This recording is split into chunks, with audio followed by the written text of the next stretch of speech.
なさいということで、やりますか。はい。まあ、最近おらんかった達丸が何してたんかというと、まあ、主に、まあ、動画も時間ある時は作ってたんですけど、まあ、その合間とか見て、まあ、実は、メンバー全員で使える攻略ツールみたいなのを使ってたんですよね。で、画面共有しますね。これかな。これでみんな見えてるかな。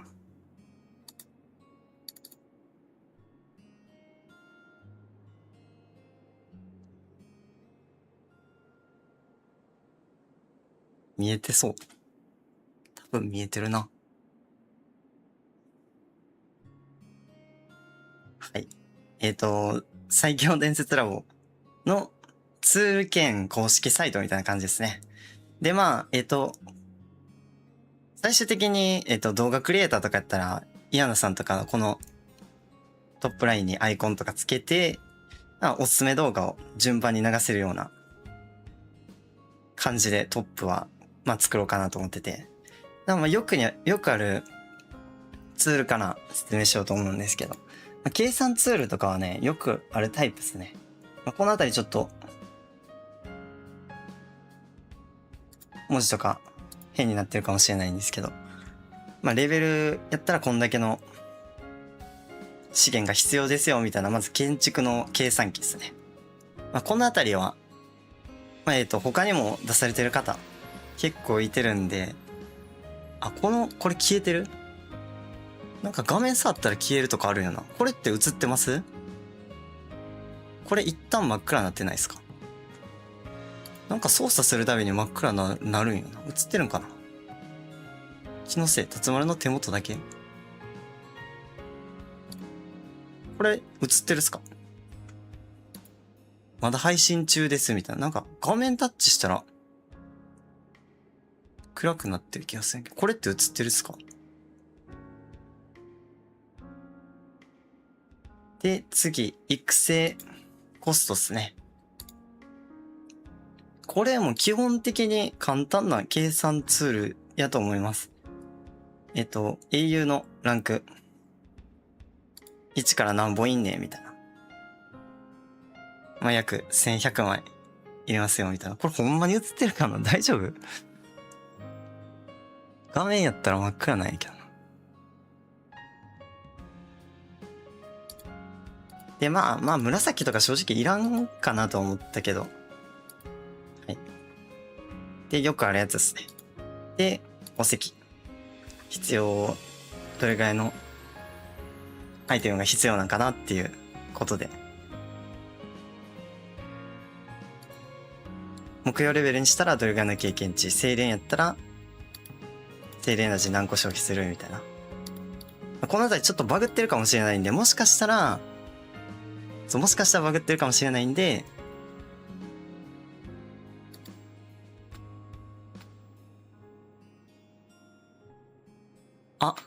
見えてる。チャットのあれ分かりました。よかったっす。これ見えてるんですね。誰よかった。で、まあ、量子装備と。このあたりちょっとバグってるかもしれないんで、まあ皆さんでこれ、ちょっとちゃうで、みたいな言っていただいたら。YouTube のコメントは見えてそう。見えました。Discord の方も。やっとその画面いけました。Discord で配信することないから、まずいよね。そうなんですよ。まあ、それぞれの計算ツール。まあ、よくあるやつですね。で、永遠の育成コストって次どれやったっけ？ペット。このあたりも、ここもめっちゃ怪しい。これちょっとまだ仮やと思っとってください。一応導入したんですけど。で、専門家コスト。これも、ロニーまでしか入れれてなくって、必要な個数。やから、年相航空の専門家って誰でしたっけ？あいつ。名前。ケイシーや。ケイシーの必要個数。それ。ケイシーの必要個数教えてもらえれば、辰丸もデータ入力して、こんだけ必要ですよ、みたいな。紹介できたらな、みたいな、思ってます。ここは専門活動。じゃあ、今、ここはちょっと仮でメンバーさんしか出してなかったというか、公開してなかったんですけど、まあ、でも難しいよな。どのあたりに、全員に公開するわけでやっぱいかへんツールとかあるから、まあ、公開できるとこ、公開できんとこ。このあたりも、あれっすね、ラボ弁の皆さんと相談したいなと思うんですけど、やっぱこれ一般公開しちゃうと、メンバーシップせっかく入ったのに、みたいななるとこもあるから。熊狩りダメージ行きましょうか、じゃあ、次。これ、ベアハントカリキュレーターということで、まず、操作性の悪さとかに関してはちょっと、もしかしたら悪いとこあるかもしれないんですけど、これまず裏でシリルの設定してほしいんですよ。これ、10レベルやったら最終、30% 適用されますみたいな感じ。皆さんのシリルのレベルに合わせて。まあ、一旦マックスでセットしますと。で、これもね、完成度まだまだなんですよね。残念ながら。このあたりは、皆さんの実数値とか調べてもらって、調べて、導入していくしかないですね。で、ここは、フォアサバでよくある、これで比率調整できるように、一応最近導入しましたみたいな感じです。で、集結容量今後どんぐらい、出生部隊容量がどんぐらいになるかわからないんで、今多分、最新、そうですね。まあメンバーさんはいつでも使えるようにしてるんですけど、まあ、ゆくゆくは、どっか一般公開できるとこはできたらな、みたいな感じなんですよ。これ待って、おもろいな。ディスコードのチャットと YouTube のチャット全部見なあかんから、今画面とんでもないことになってる。これモニター3ついるわ。そう。で、例えばまあ 20K やとしましょうか。出生部隊容量。多くの人多分、このあたりやと思う。世代によっては、一番多い人で28から30あたりかな。で、こっちは、縦兵の比率を調整していただいたら、例えば5、90とかやったら、もうこれ下、縦兵、槍兵、弓兵全部、部隊数が登録できて、で、次はこれ兵級ですね。T11 から T12。まあ皆さんが、まだ、知ってる人も少ないだろう、結構内部数値を、全員一応とりあえず登録しました。こうバグがあるとしたらここにバグはないと思うんですけど。で、あとは次、歌唱レベルですね。ここにも、ちゃんと正確な数値は入れられてると思います。FC10 にする。これが今最大レベルの兵士による能力値ですね。で、ここに多分皆さんの次、タイプスペシフィックバフスって書いてあるんですけど、これが皆さんのゲーム内のバフです。どこに書いてるかな？フォアサバの画面でも皆さん各兵士のバフが見れると思うんですけど、まあ、そこに、例えば、まあ、1000% ってこれ相当やけどな、700% ぐらいかな。みんなどれぐらいいってるんよ。これちょっとな、操作性が悪いのかな。7って言っても0消えへんのよね。でもこれでも700に一応なってます。上が攻撃バフ。下が殺傷力になってます。このあたりなんかな、まだ足りてへんのは。もっと他のバフを熊ですら入力せなあかんのやったら、またこのあたり、伊原さんに教えてもらうとあかんかもしれん。必要なもんが足りてへん可能性があるよね。700にする。で、これが次、ターゲットスターズって書いてんのが熊罠レベルですね。まあ、アクティブなとこやったらもう、みんな、最大限かな。まあ、マックスでいつもできると思います。熊罠レベルは。で、次なんですけど、これね、この辺りからちょっと怪しくなってる。これな、どのペットが全部、有効なペットであるはずなペットだけを、とりあえず選択項目として入れたんやけど。レベル10。で、最大のレベルに登録するとするじゃないですか。タイタンこれな、10表記になってるけど、最大6なんやね。ここちょっと修正せなあかんわ。6からなんか10、謎の10の項目あんねんけど。はい。6だと。デフォルトだけか。で、雪氷。雪氷って10ありましたっけこれ。これ怪しいな。雪氷って10あったっけ？で、その後が集結英雄ですね。選択する項目になってて、これまだ全英雄の数が多すぎて、雪氷はそもそも熊のダメの貢献ないよって言ってはるやんさ。やから、雪氷が変なこれをつけてしまってることで、このツールに悪影響を及ぼしてるかもしれないですね。ってことは、雪氷一旦消してみますか。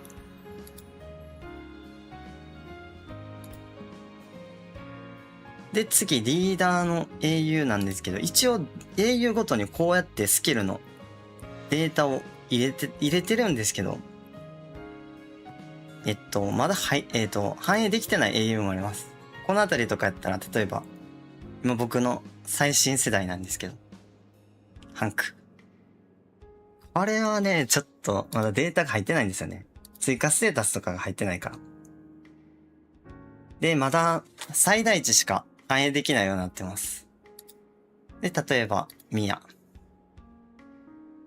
有名どころというか、使うであろう。もともと強いって分かってるところら辺は、登録してる。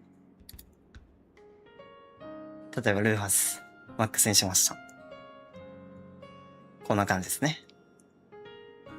で、参加英雄もちょっとこれこの辺ややこしくなるから、熊にどう関与できるかっていうところを考えて、今ちょっと、ジェシーとソユンとレイナの3パターンしかちょっと入れれてないんですよ。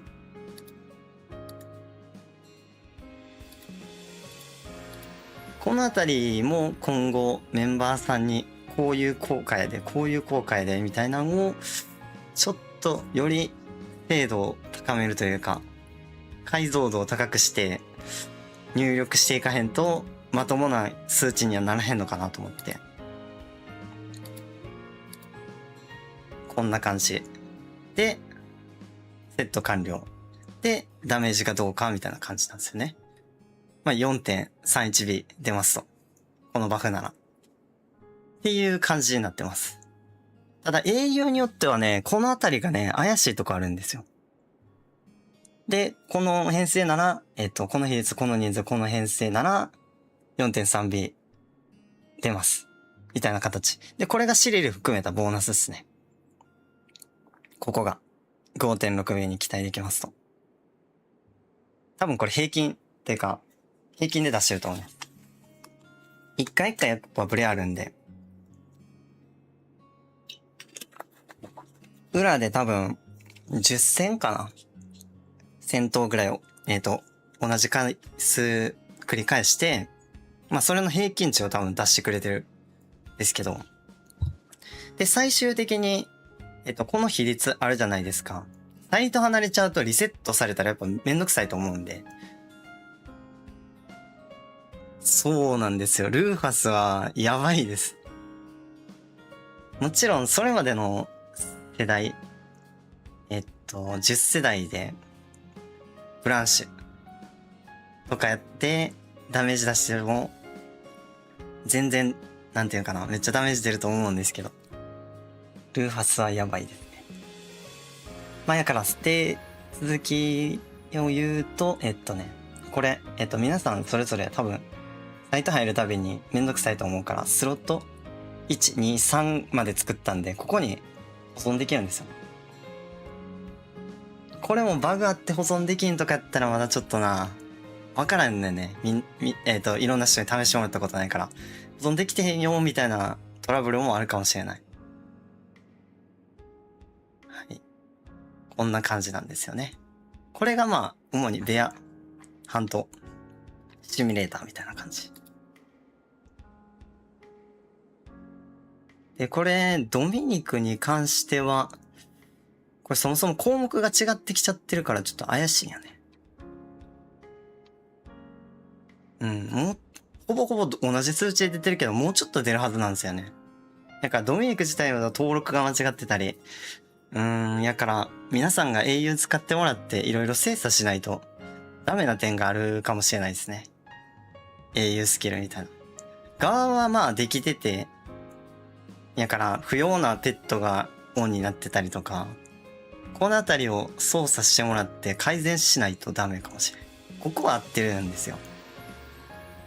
データとしては。怪しいのはこのあたり。なるほど。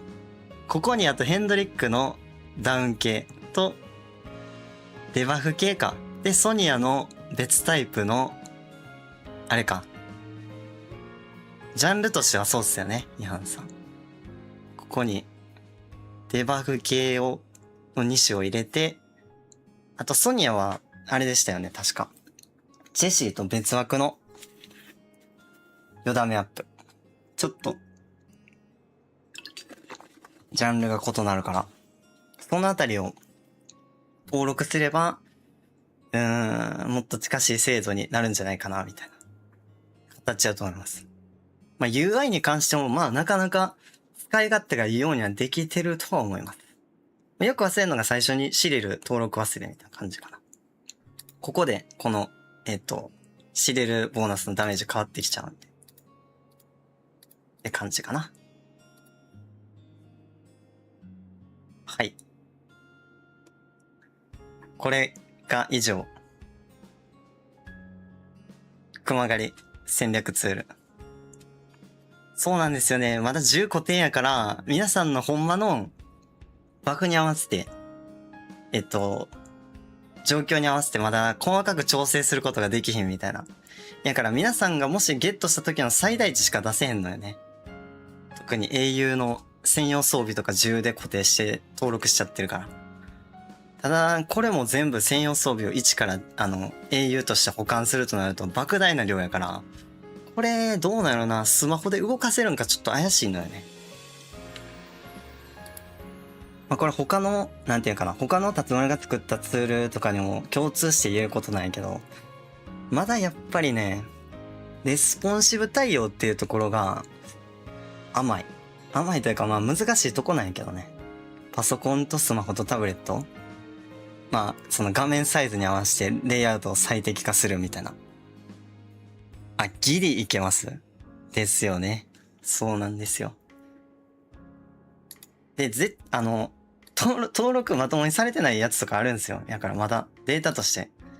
暇あったらなんかそのデータ入力してみたいなことになってるから、まだなんか、このあたりとか登録してないですからね。13世代とか、このあたりとかも。エステラであったりとか、ソニアであったりとか。だから特に皆さんが集結で使う英雄のデータとか、なんやろうな。なんか投げるとこどこでもいいですけど、なんか雑談とかにまとめてってもらえれば、こういう英雄でこういうスキルですよ、みたいな。そしたら辰丸がそれを最後、入力して反映させるみたいな形で完成させていきたいな、みたいな思うんですよね。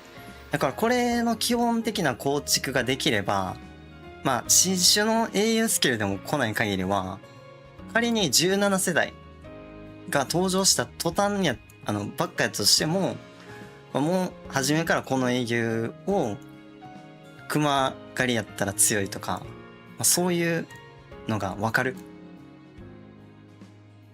まあほんまにデータベースは Excel かな。このあたりはちょっとシークレットということで。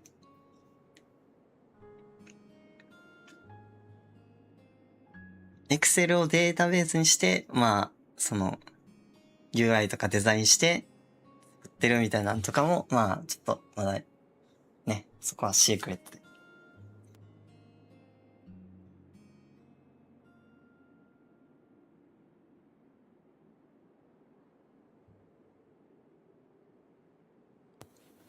よし。まあ、熊狩りの戦略ツールはこのあたりかな。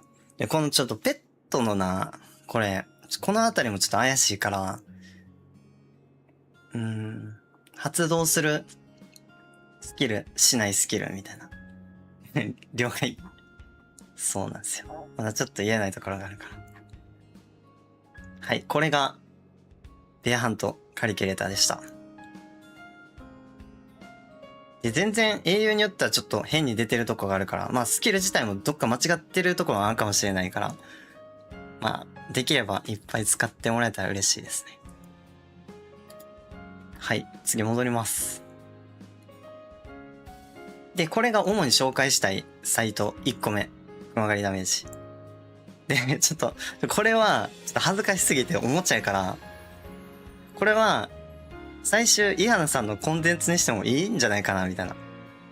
これ一番最後話しますね。制作途中なんですけど、ちょっとこれ完成させるのむずすぎるわ、と思って。そう。PVP シミュレーターは、熊より全然難しい。だから、もうこれはおもちゃ。マジで。使えへん。正直、ごめんなさい、まだ。で、次、鶏かかってんのは次、どの順番で言おうとしたっけな。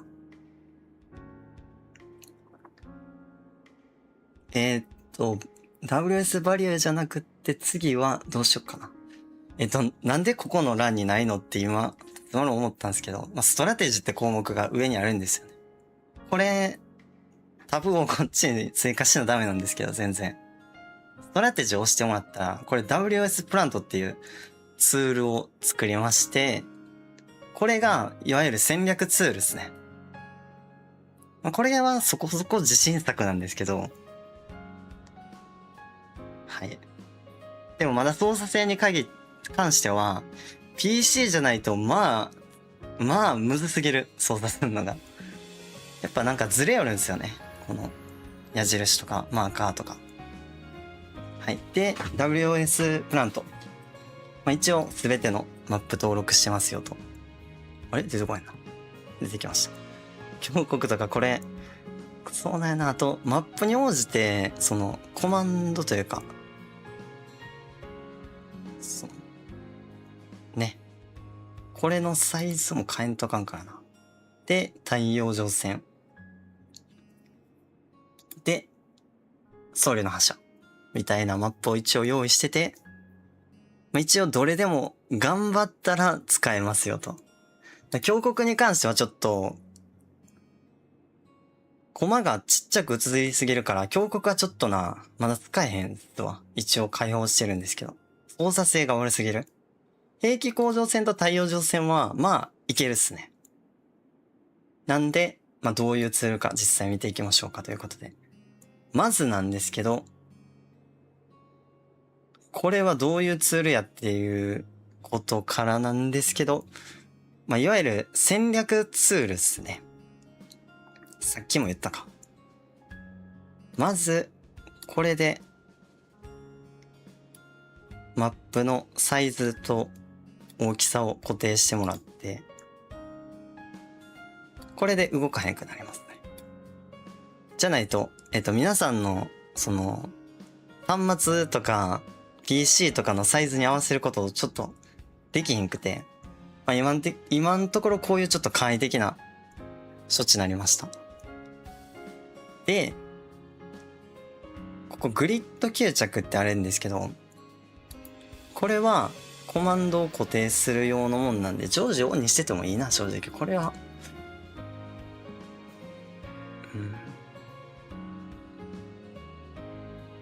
にしててもよかったな。で、右。これが、まあ、言ったらコマみたいなもんなんですけど。例えば、集結リーダーって出したらこれ、動きます。で、このコマを、要は、最初の位置であったりとか、皆さんの同盟の戦略状況によって配置できるわけなんですよね。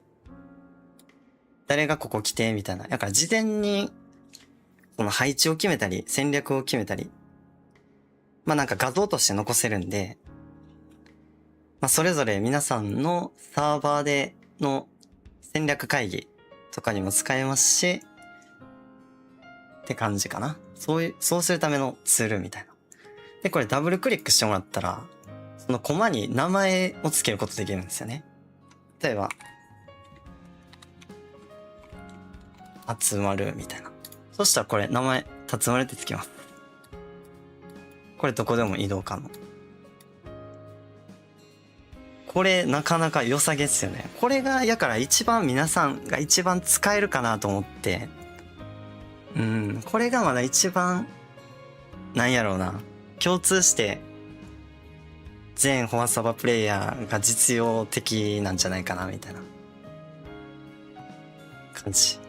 で、例えば、集結リーダー。これ、伊花さんやとします。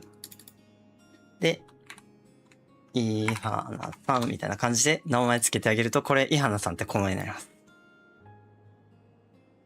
そう。で、伊花さんは、こっち担当ですよ、みたいな。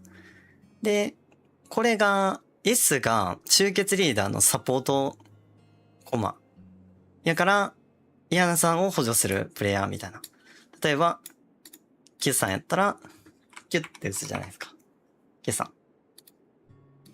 そしたらこれ Q さんになります。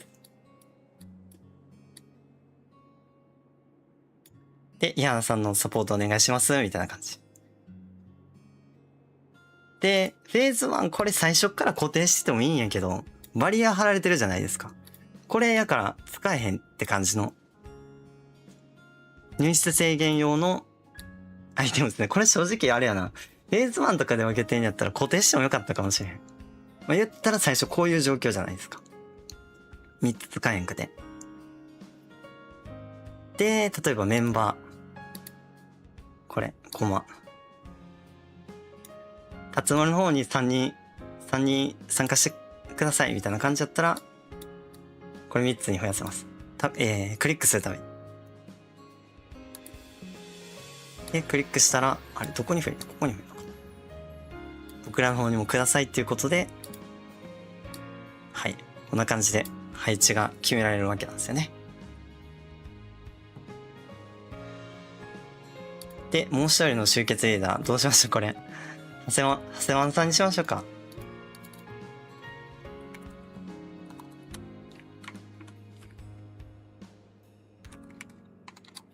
はい。長谷川さんの登場です。長谷川さんよくボイラーいるから、これ長谷川さんにしましょう。で、こんな感じで、各担当、配置を決めれるわけなんですよね。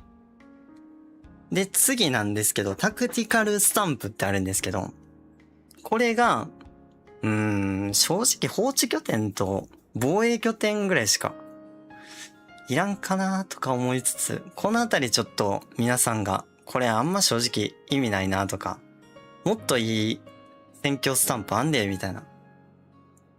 あったら教えてほしいんですけど、例えば放置拠点やったら、ここはフェーズ1放置します、みたいな。こういう感じ。もう僕ら第一試験場と第二試験場しか取らへんで、みたいな。中継所も放置すんで、みたいな。第三修理も放置すんで、みたいな。この形でいきましょう、みたい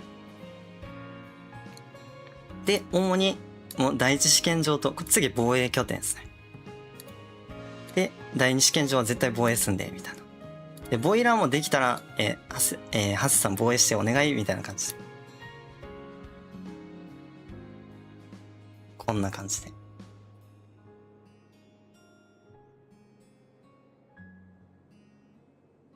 基本的にはこういう感じで登録することができます。もちろんメンバーも、ここでこうやって、名前つける。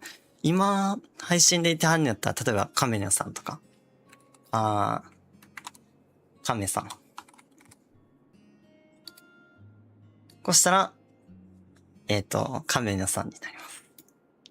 だから一人一人一応コマに名前つけて配置とか決められるんで、まあそのあたり便利に使えるかなと思いますね。で、もう一個面白い機能があって、これ。いや、先に基本姿勢だな。で、これ注意素材なんですけど、まあ、ここを敵が狙うであろう拠点やから、ちょっとここ気をつけといて、見といてな、みたいな時に、注意素材使ってもらえたらなと思いますね。中継所狙ってるわ。第二試験場めっちゃ狙ってるわ。弾拾い準備して、みたいな。そんな感じの時に使います。あ、で、基本機能として言ってなかったな。これ、一つ戻る。間違ったら一つ戻るで消せます。で、これがさらに元に戻す。やり直しで、一つ戻る。で、次、マーカー機能があって、例えば、ハセさんがよくやるのは、ボイラーからゲームの盤面コントロールするタイプが多いんで、これ矢印描画2。これをやってもらうと、例えばこっから、どこ狙うかみたいな。どこカバーすんでみたいなターゲットを矢印で決めることができるんですよ。だから例えば長谷川さんが、俺は、スチームボイラーから武器工房の左上あたりもカバーすんでみたいな。で、第一試験場もカバーすんでみたいな。はい。こうやってやってあげることができる。で、ここがカラーっすね。矢印のカラー。例えば、長谷川さんのイメージカラーが赤じゃないですか。赤鬼みたいな感じやから。でも、伊原さんのイメージカラーはピンクないけど、ないな。今思ったけど。ピンク追加しときますわ、また今度。まあ、水色とかにしましょうか。伊原さんは、例えば、第二試験場から、こっちの武器工房をカバーしますよ、みたいな。で、第二修理工場はほっとくから、まあ、第一フェーズはこんな感じで。第一フェーズにだって武器工房って出てへんか。これおかしいな。ここはちょっと忘れとってもらっていいんですけど。はい。こんな感じで、サポートするラインとかも、まあ、どういう使い方もできるんで、まあ、ライン引くこともできますよと。太さがこれで変えれますね。線の太さ。今のが中間かな。もっと太くすることもできますし。これは皆さんのあれに合わせてほしいな、みたいな。で、基本機能は言ったかな。あと普通に文字入れることもできます。例えば、なんなんやろな。ハセさんがよく言ってんのは、ぶっ飛ばすとかか。ぶっ飛ばす。この指示は使うんかな。ぶっ飛ばすって入れたら、これぶっ飛ばすって文字が出ます。で、文字を動かすんが、どれやったかな。これで移動できるか。ツールと一緒。コマ動かすのと一緒。これ、コマ動かしたいときは、こっちに移動の方に持ってきて、動かしてあげる。まあ、とりあえずは、上腕は、ハスさんがぶっ飛ばす戦略やったら、まあ、ぶっ飛ばすみたいな書いて文字入れたら、なんかわかりやすいよ、みたいな。こともできます。これが文字入れるツールですね。色はこっちで選択できます。これサークルとか作りたいんやけど、正直あんまり使い勝手良くないから、これは忘れてもいいかもしれないですね。基本機能としては。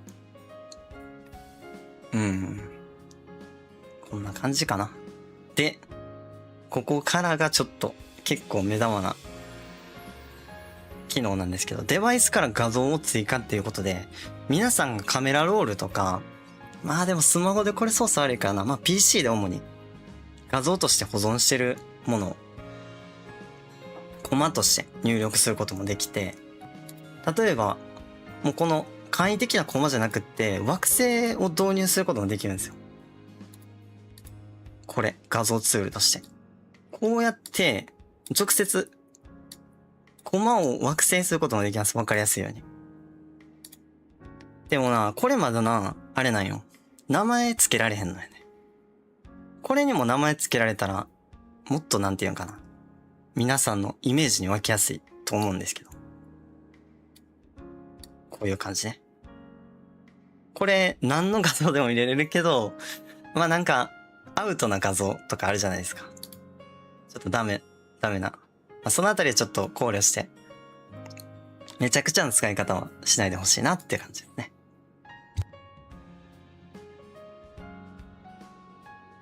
よし。全然、例えば惑星5の人をこうやって入れることもできますし、あ、どこ行った？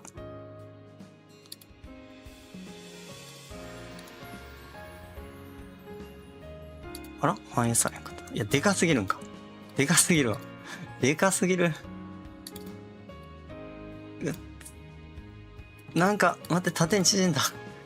これ、ちょっと今なしで。これ、最初に表示される画像サイズとかちょっと気をつけなあかん。でかすぎるんや。ちょっとちっちゃくするための操作性があんまりよろしくない。端っこ持ってこんと。うわ。ここは要改善ですね。もっとなんか、いい感じで調整できたらいいんですけど。はい。惑星さんの方とか、こういうのも、敵がこう来たみたいなアイコンとして、まあ、皆さん持っとくといいかもしれないですね。これは結構公式とかで画像素材とか出してたりするんで、そっから保存して、相手のコマとして使うのもありなんじゃないかな、みたいな。相手用みたいな。惑星さんが来た、みたいな。惑星にこっち来たね、みたいな。こう来たらこうする、みたいな時に、相手役として使うコマとして、登録しとった方がいいんじゃないかな。全然、例えば顔素材とかも別に入力できたりします。ちょっと待って、めっちゃでかいわ。例えば、最終的に、辰丸が作りましたよ、みたいな。こういうこともできます。だから、何の素材でも一応今のところ制限ないですね。何の画像でも入れることができますよといった感じになってます。はい。で、これを各フェーズごとに登録することができて、最終的にこれでスライドショーみたいな自動再生みたいなのできるんですよ。だから最終的に半分動画っぽく、なんかシミュレーターみたいな感じで動かすことができるみたいな。まあ、最初作り込む結構大変なんですけど、皆さんいちいち配置してって。で、この基本的な、例えばこの第一フェーズはこれでいくみたいな感じで、決まったら、例えば作戦名決めてあげて、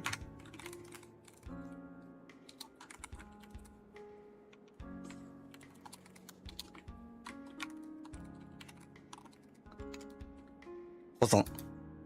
すると、〇〇作戦が保存しました。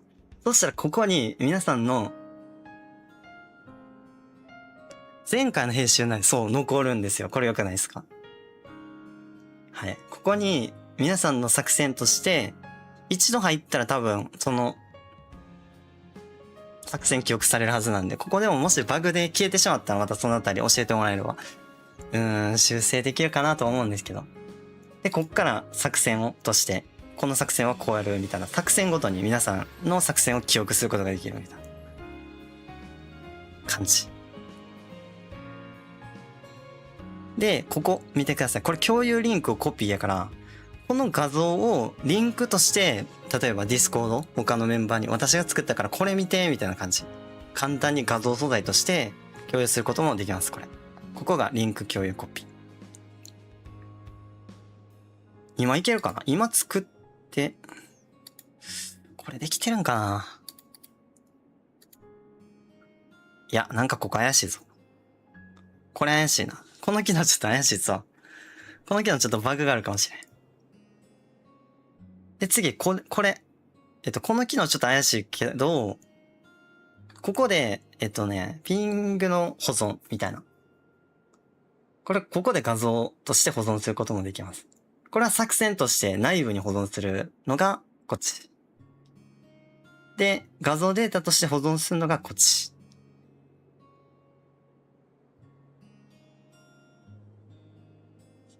で、もし皆さん SVS 明日からですよね。はい。SVS も同様にできますと。まあ、だから SVS に関しても、ちょっとな、こっちの画像サイズと、こうやったらちょっとなんていうんかな。変に記憶されちゃって、こういうなんかいらんやつが残ったりしてちょっと操作性が悪かったりするんで、クリアされないですよね。移動されたとこ。今これちょっと現状ある課題の一つなんですけど。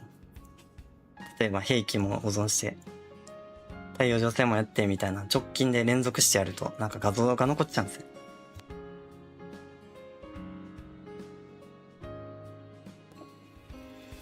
まあ SBS も同様ですね。ここはちょっと省略しますね。まあ一緒なんで。名前決めたりとかして、放置するみたいな。このコマの大きさももうちょっとでかくできたらいいんやけど、まあでも、実際の大きさって考えると、まあこんなもんか。これも同様に同じですね。線引くこともできますし、みたいな。こういう使い方を、特に直近やったら SVS とかで配置決めても面白いんじゃないかなっていう。はい。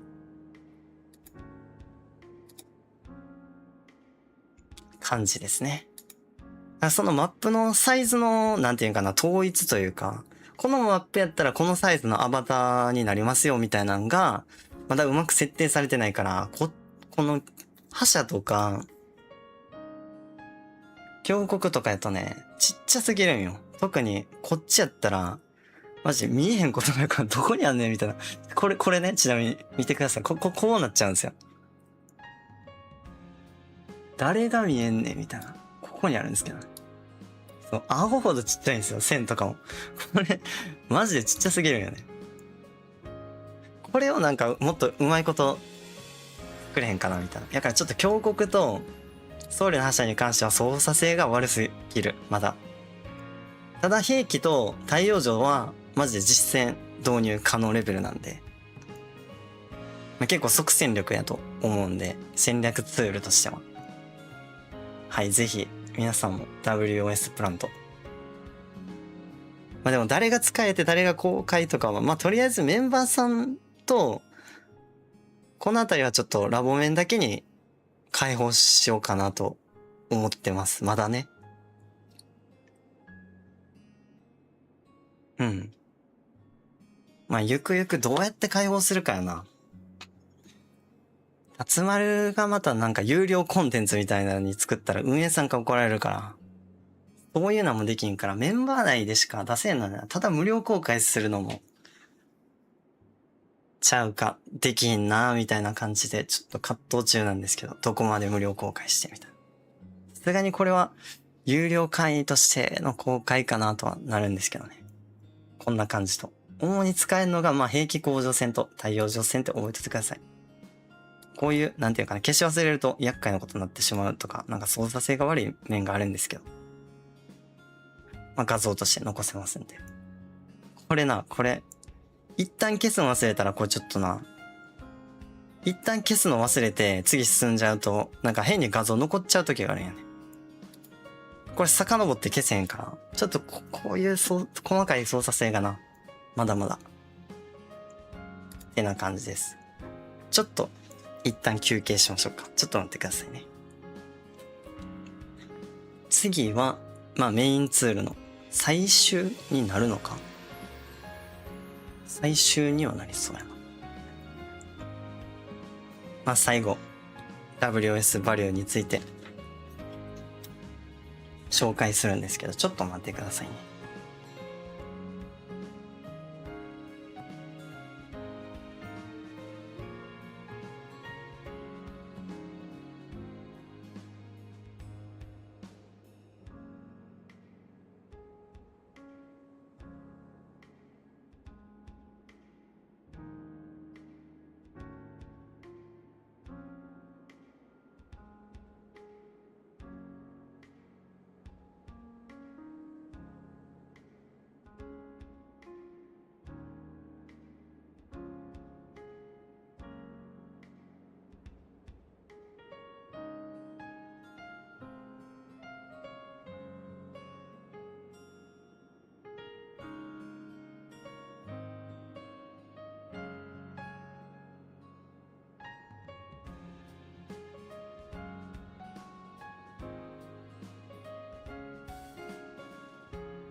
よし。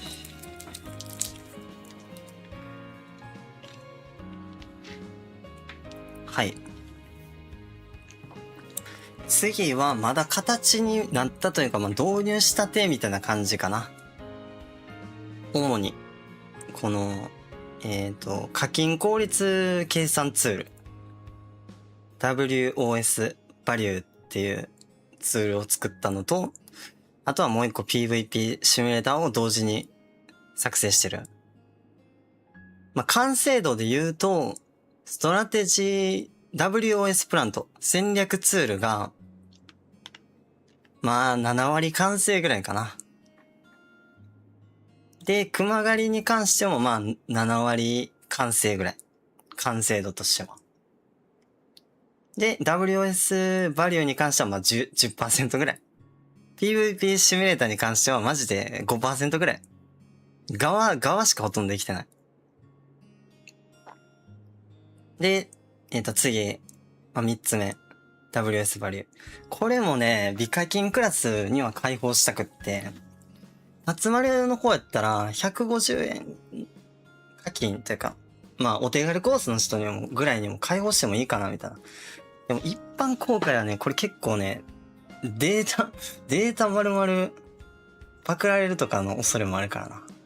ちょっとあんま誰しも、海外勢とかも含めて簡単に公開しちゃうと、ちょっとこれまずいかなみたいな感じで。はい。では WOS バリュー見ていきましょうということで。こちら。これちょっと待ってな。これ基本的にこれ辰丸のパスワード制限がかかってるんやけど、ちょっと待ってください。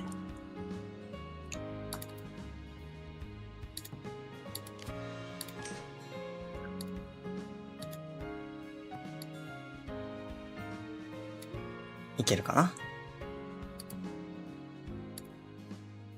はい。パスワードが、入手するのにもパスワードがいるって感じにしてます。今のところ。で、バリューに関してはこんな感じ。はい。で、まあなんか、ここはちょっとカッコつけてるんやけど、なんか、最強伝説ラボっぽい文言ないかなみたいな。その課金伝説級に最適かみたいな。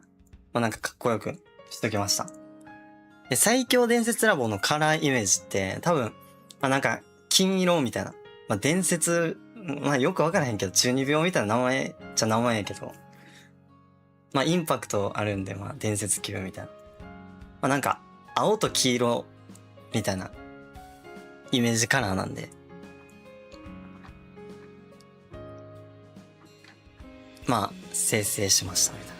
一応、辰丸のクロススター購入リンクとかも載せてます。まあ、できれば、利用してもらえたら嬉しいですねっていう感じになる。で、パックとして、まあ、こんな感じ。で、実際のアイテム価値を計算してるみたいな。これも結構単純なツールではあるんやけど。で、辰丸がメンバーさんやったらわかると思うんやけど、アイテム価値みたいなタブを作ったじゃないですか。あっこに、今後、できれば、まあ皆さんのためにもなるから、世代と実際のアイテム画像、このパックはこんだけの内容物が入ってますみたいな。画像をね、いっぱいなんか結構雑でもいいから投稿してってほしいんですよね。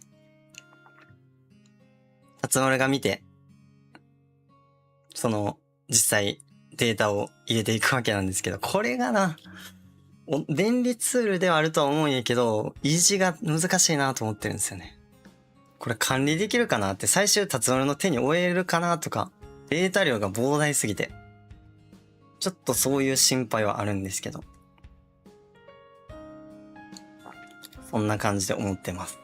こういう感じでアイテムごとの実際の価値。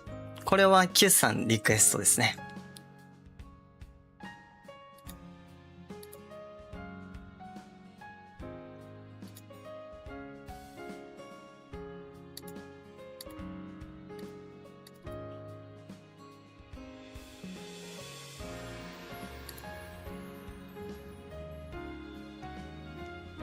まあなんで側だけ作ってみました。あれ待ってな、ボイスチャットのさ、コメント欄ってどうやって見るの？これか。戻れました。こんな感じでアイテムごとに、やから登録していって。まだこれ僕の世代だけで作ってみたんですけど。これを全パック記憶していったろうかなと思って始めたんやけど。で、最終的なんが、まあ、シミュレーターとかこのあたりはちょっとまだ雑魚すぎるんですけど、機能として。最終的にはこれを目標にしてて、例えばこういう、これも一応ちょっと仮で設定した項目なんですけど、今出てるパックのうちで予算なんぼやったらどれがそのアイテム内容物の価値から基準から見た時にどれが最適化のパックなんかみたいなのを最終的にはこれが最終目標なんですよね。予算が10万円やったら3万円。まあここも全然増やしたりなんかよりいい項目とかにできたりすると思うんですけど、こんな感じで何を何個買ってみたいなのを自動的にバンって出してくれて、まあなんか皆さんの買うパックの目安一目で分かるようにできたら最強なんじゃないかなと思うけど、これの管理ができるかなっていうところがちょっと一番不安なんですけど。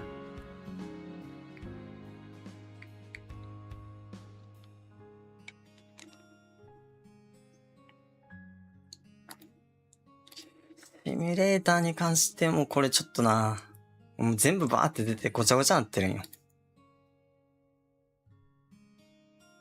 で、ここもまあ仮に、まあ一応、なんていうかな、実験のためにタブを作っただけなんで、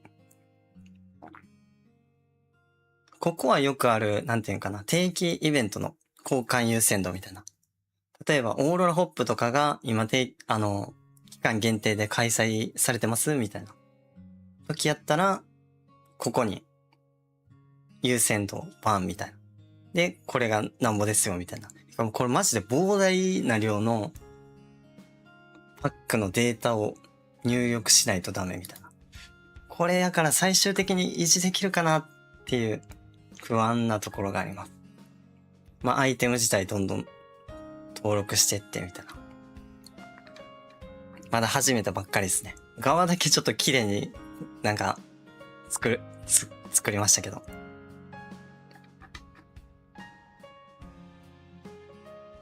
最終的にやりたいのはこれ。皆さんの予算に合わせてとか育成方針にしてその予算別で全部出せたらいいなみたいな思ってるんやけど、まだちょっとこれに関してもおもちゃやな。ちょっとまだデタラメかもしれん。申し訳ないけど。やから皆さんにちょっと精査してもらってどういうこれちょっとちゃうでみたいなとか、僕らの世代はこうですみたいな膨大なパックの価値の情報をできればアイテム価値にまあ気が向いたらでいいんでスクショして何世代で何円みたいな感じで、何円とかいらんか、実際書いてやんもんな。だからまあ世代とあれかな、パックの内容の画像かなをいろいろ投げてってもらえれば僕がこいつにどんどん食べさせて完成させるみたいな感じ。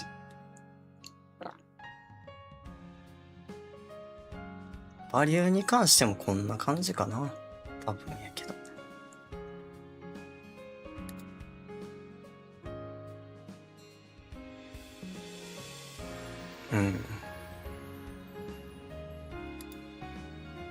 なんか海外の方はもうちょっと精度がいいというか、そういうなんか海外もこういうツールがあるみたいで、まあ、ちょっと参考にしてもらったみたいななんですけど。お、キエさんが早速謎の宝物庫の画像を送ってくれた。こんな感じでできればまあスレッドとか作っていただいたら助かりますけどね。マンスリーであったり、ウィークリーであったり、みたいな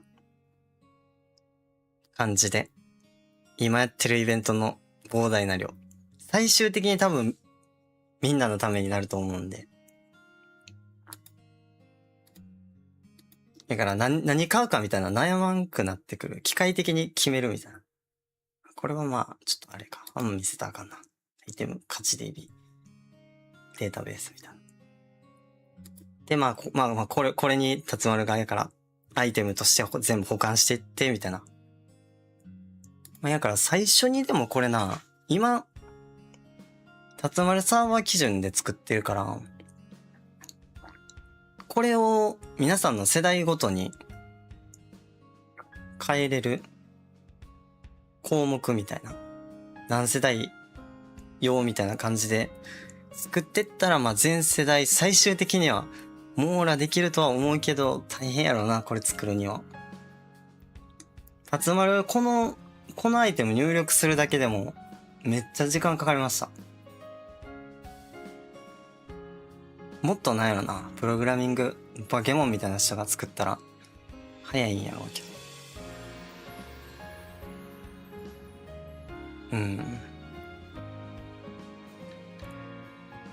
こんな感じですかね。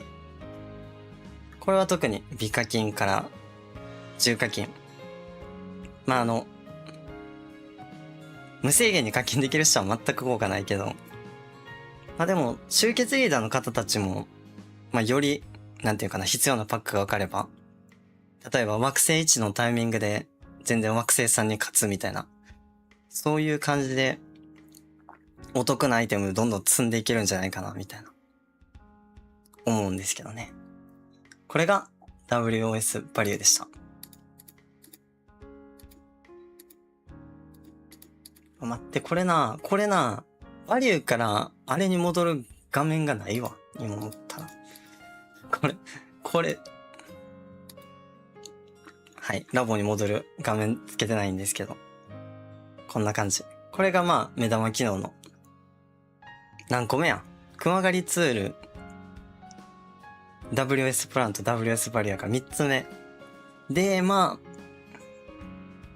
最後 PVP シミュレーター。これもね、まあ基本的にだからパスワードがいるように今作ってます。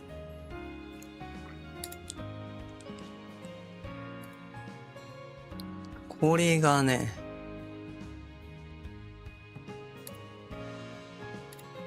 何番やった？これか。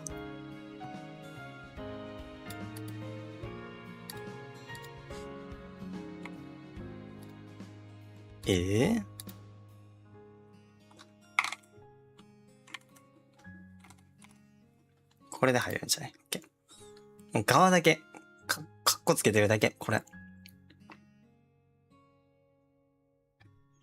で、イアンさんがめちゃくちゃ精度がいい PVP ツールを最近作ってるみたいで、ちょっと触らせてもらったりしたんですけど、もうなんなら、イアンさんが使うツールみたいなのにしてもいいんじゃないかなとか思ってたり、まあこのあたりは、なんやろうな。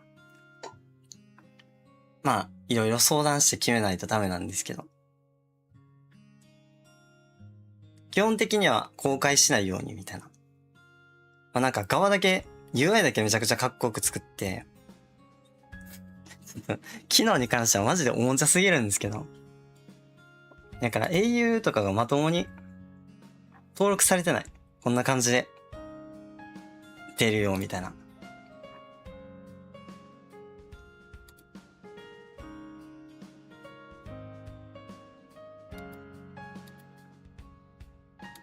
感じないね。ただこれに関してはちょっとデタラメすぎる。情報に関しても。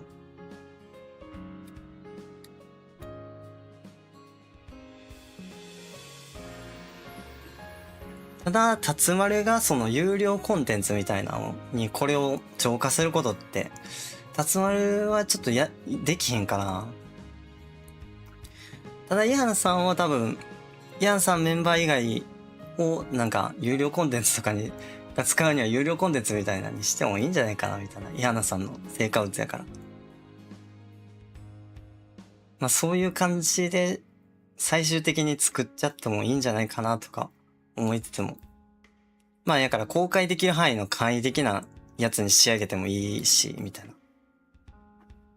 データを入れてって、みたいな。まあやからどういう使い方にするか迷ってますね。タツマルはちょっと手に負えへんかも。これを作り上げようと思うと。めっちゃ大変やわ。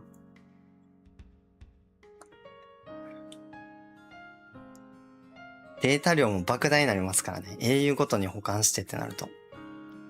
今後しかも増えますしね。感じで思ってますね。PVP エクスペディションシミュレーター。名前だけめちゃくちゃかっこよくしてるけどな。はい。で、これプラス、まあなんか、デザイン最終的に変えんとあかんとは思うんやけど、まあなんか、皆さんのサーバー紹介できる項目みたいな。まあちょっとメンバーの方の雑談とかでちょっとアンケート取ったりしてたんですけど、まあなんか、皆さんのサーバーにあったような、プレイヤーやったら全然、なんていうんかな、新規プレイヤー募集してますみたいな。そのサーバー宣伝のために使う掲示板みたいな作れたらいいんじゃないかなみたいな思ってて。なんか、ディスコードにある、まあ、ディスコードのあれを悪く言うわけじゃないんですけど、個別で投げてるやつって、あんまり正直目にもう止まらへんと思うんですよね。で、しかも必要な情報とかいまいち分かりにくかったりするから。だからこっちで側だけをきれいに辰丸が整えて、まあ皆さんが、なんていうかな、ほんまに求めてるプレイヤーとかの要項とか、SVS 最優先ですよ、みたいな。そういうのを、もっと分かりやすいようにバンっていう、なんか出し上げれば、まあほんまにみんなのサーバーにあったプレイヤーをもっと集めれるんじゃないかなと思って、そういうのも今後導入していこうかなとか思ってます。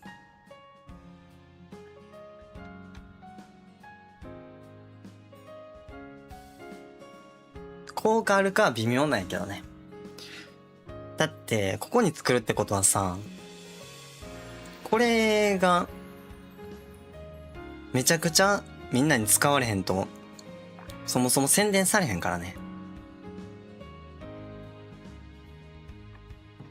でも、この全部のツールを、なんていうんかな、メンバーさんとか、コミュニティだけのツールみたいなにしちゃうと、まあ外部の方たちももっと取り込んでってやっていかへんと、宣伝する意味もなくなってくるから、そこはちょっと難しいなって思ってるんですけどね。効果あるかに関してはちょっと怪しい。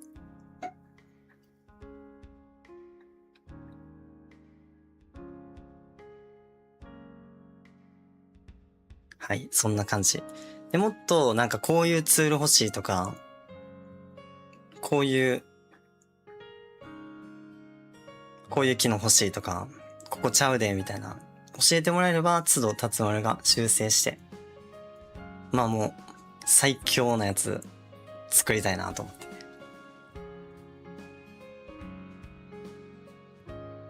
で、わさわ最強伝説ラボ。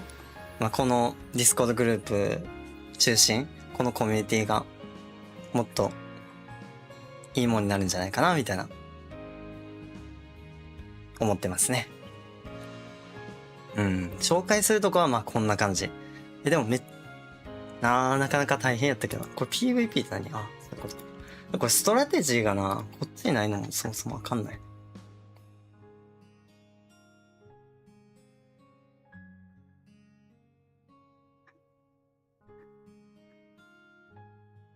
はい。機能としてはこんな感じになります。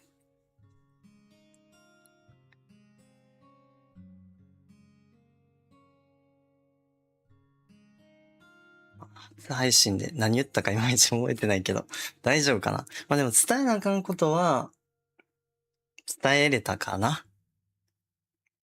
はい。ぜひ、どんどん使ってくださいということで。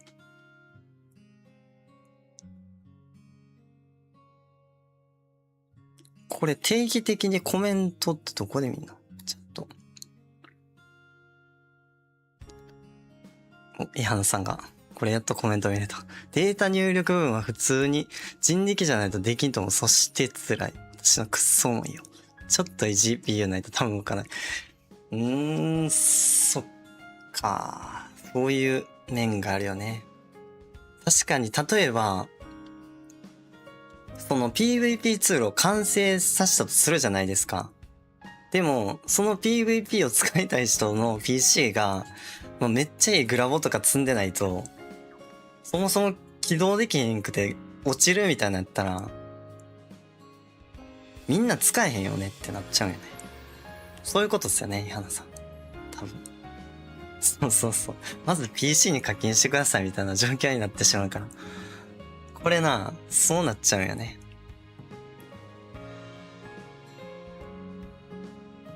だからこれを操作できる人が限られてくるみたいになっちゃうと難しいよな。でもその膨大な量の、なるほど。どうするかっすよね。サーバー作るみたいな。このあたり、ヤンさんが有効活用してくれたらなんか面白いかなと思うんですけど。僕はちょっとこれ PVP はちょっと断念しようかなみたいな。まあこういうデータですみたいなのやったらまあ打ち込んで、まあ仕上げるというか、まあ制作することはできなくはないと思うけど、そっか。最終的に膨大な量でみんな使えへんかったら一緒やもんな。操作できる人がハイスペック PC がないと操作できんみたいになったら。ブランドに関してはまあそんなに重くないけど、怖いのはあともう一個地味にバリューとかなんよね。制限かかっちゃったか。毎回歌うとかな。このあたりもデータが重くなってみんな、なんていうかな、見れへんくなってすぐ落ちるみたいな。なってくると難しくなるかな、みたいな。はい。これをもっと最強にみんなで仕上げていきたいな、みたいな。思ってます。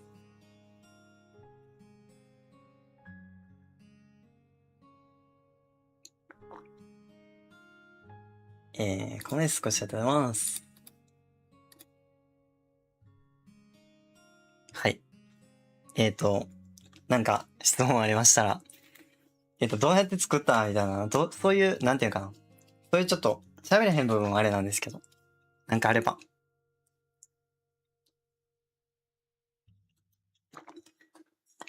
でも説明漏れとかはないと思う。基本ツールに関しても全然バグありそうやしな。ペットとか。全然違うでとかなんか動かへんでみたいなのあると思うけど。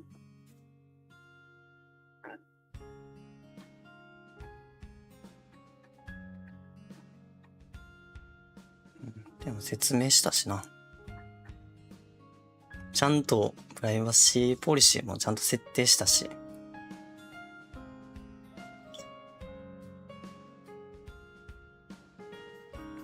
いや、このあたりマジでほんまに危ないからな。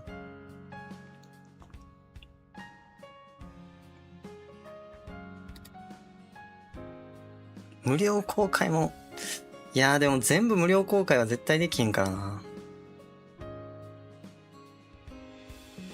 まあやから、このあたり、重要なツールとかは、メンバー限定かな。はい。なければ、このあたりで説明配信を終わろうかなと思うんですけど。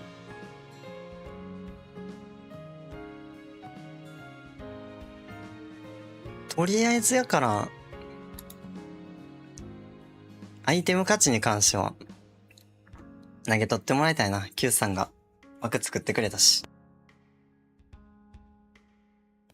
パックごとにスレッド作ってもいいし、もっと大雑把に宝石とかでまとめてもらっても、そっから立つもの拾って、食べさせていくみたいな形もできるから。はい。直近で言うと、まあ、そうやな。そんな感じでやってもらえたらなと思います。じゃあ終わろうかな、この辺りで。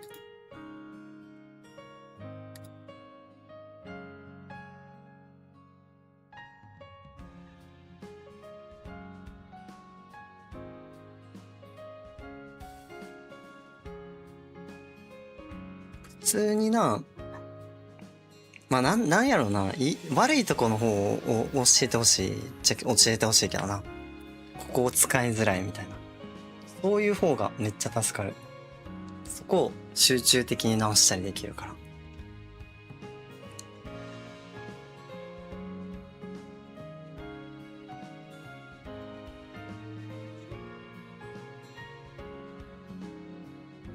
でも、なんやろな。他にもっといい機能って、辰丸が思いつく限り、フォアサバで使えそうなやつは大体全部入れたつもりやけどな。あとは精度なんやろうけど。あとどういうのが必要やったりするかな、みたいな。歌唱とかの項目で T12 攻略ツールみたいなの作ってもありやと思うけど。